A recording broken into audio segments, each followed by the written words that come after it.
Let me introduce you to Amanda. You're just meeting her for the first time, but chances are you're already making assumptions about how much she eats and how little she exercises because she's obese. But I'm about to show you that there's much more than meets the eye when it comes to obesity. There are lots of Amandas out there and they need treatment. Maybe you're one of them, or maybe you know an Amanda. It's time to act on obesity. But in order to do so effectively, we need to understand obesity. It's generally accepted that body weight is determined by a pretty simple formula. We call it the energy balance equation, and it works like this. If the number of calories that you consume equals the number of calories that you burn, your weight remains the same. If you consume more than you burn, you gain weight. And if you burn more than you consume, you lose weight. Most people think that those of us who properly manage our energy balance remain lean, whereas those of us, like Amanda, who eat too much and exercise too little, become obese. We view obesity as a lifestyle choice, and the cure for it is simple: eat less and exercise more. This may sound logical, but it's wrong. Let me explain. First, let's talk about set point. No, I'm not talking about the point in a tennis match when one player is about to beat the other. I'm talking about a theory that says that no matter what you consciously want your weight to be, your brain has its own sense of how much body fat it should have on board, and it has a complex system in place that very precisely regulates your energy intake and expenditure to keep you within a so-called set point range for body fat. So that whole energy balance equation, it's not something that you control voluntarily. Your brain regulates your calories in to your calories out for you. For your brain to do this, it needs to know how much energy you have on board at all times. And it knows this by listening to hormones like leptin, which is made in your body fat. You can think of it like a car. Leptin is the gas gauge that tells your brain how much gas is in your tank. But leptin is just one piece of the puzzle. You've got a whole bunch of other hormonal signals and sensors that are involved too. Your bones, muscles, pancreas, liver, GI tract and sensory organs, they all play a role, communicating with your brain to give it the information it needs to do its job. But that's more detail than we need for this conversation. The point is that you have a complex system in place that regulates you to within a set point range for body fat. So what happens if Amanda decides to lose weight by going on a diet? After all, people with obesity should eat less, right? Here's what happens. She loses weight, but her hormone levels change. Her brain hears this, and it starts acting to restore whatever body fat she's lost. She feels hungrier, and although she doesn't know it, she's also burning fewer calories than before. You see, set point is usually a one-way street. Once it's been elevated, the brain works to defend it just as vigorously as it would a lower set point. Amanda's brain doesn't know that she needs to lose weight. It only knows to defend her current set point.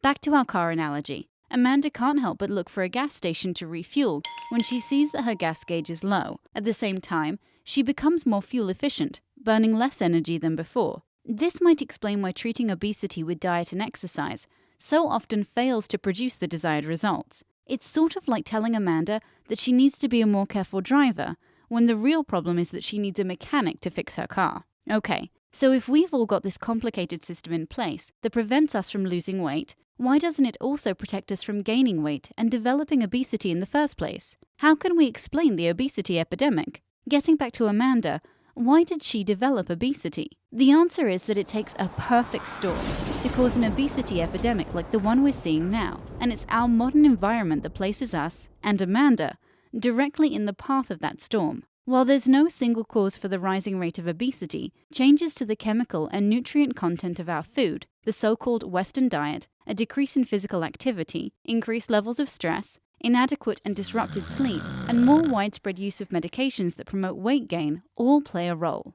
Our unique genetics and developmental histories cause each of us to respond differently to these elements of the modern environment, and some of us, like Amanda, respond by sending hormonal signals that elevate our set point for body fat. It's not that Amanda's system has stopped working, it's just that it's working to regulate her to a set point that's too high. So you can think of obesity as a biological response to the modern environment, a disease where the body dysregulates to a body fat set point that is too high. Back to our car analogy. The size of Amanda's gas tank has expanded, so she carries around too much fuel. So now that we've looked at one of the theories behind why obesity occurs, let's look at theories of how it occurs. It's often assumed that obesity in people like Amanda is a result of a massive imbalance to their energy balance equation, that their intake vastly exceeds their expenditure. But is this always the case? Consider this. If you're an average person, you consume about 900,000 calories per year. And it's true that you need to burn 900,000 calories to avoid gaining weight. If your energy balance were to be off by only 4,000 calories, an error term of less than 0.5%, you'd gain a pound every year. If you break that down, we're talking about a mismatch of 11 calories per day, the equivalent of approximately 2 potato chips.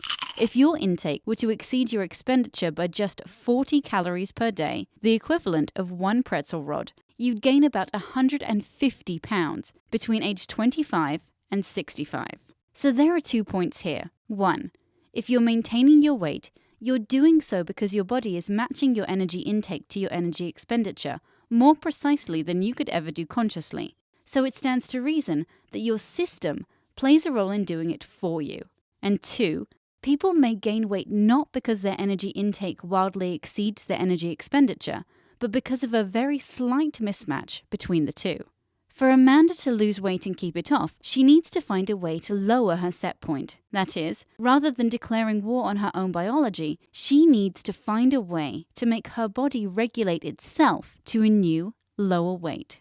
One option for Amanda to consider is bariatric surgery. In study after study, it's been shown to be the most effective long-term treatment of obesity. But how bariatric surgery works is often misunderstood. Most people, even many doctors, think of bariatric surgery in terms of restriction or malabsorption. It's a reasonable assumption that surgery would work in these ways. After all, the procedures usually consist of some combination of altering stomach anatomy to be smaller, which you'd think would restrict the amount of food that you'd be able to eat, and rerouting the GI tract in a way that you'd think would make you fail to absorb the calories that you do eat.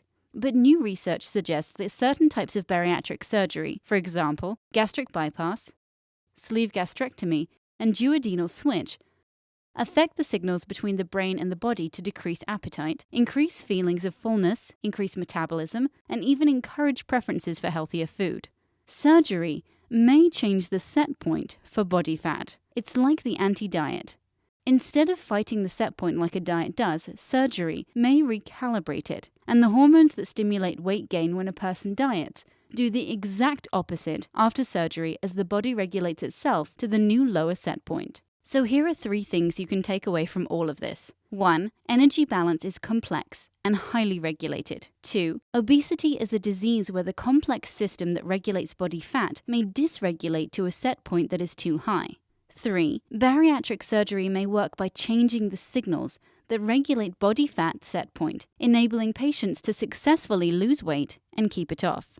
It's time to reshape the conversation about obesity. It's time to look past diet and exercise as the only treatment solutions. It's time to act on obesity. And now that you've been educated, here's a simple way for you to act.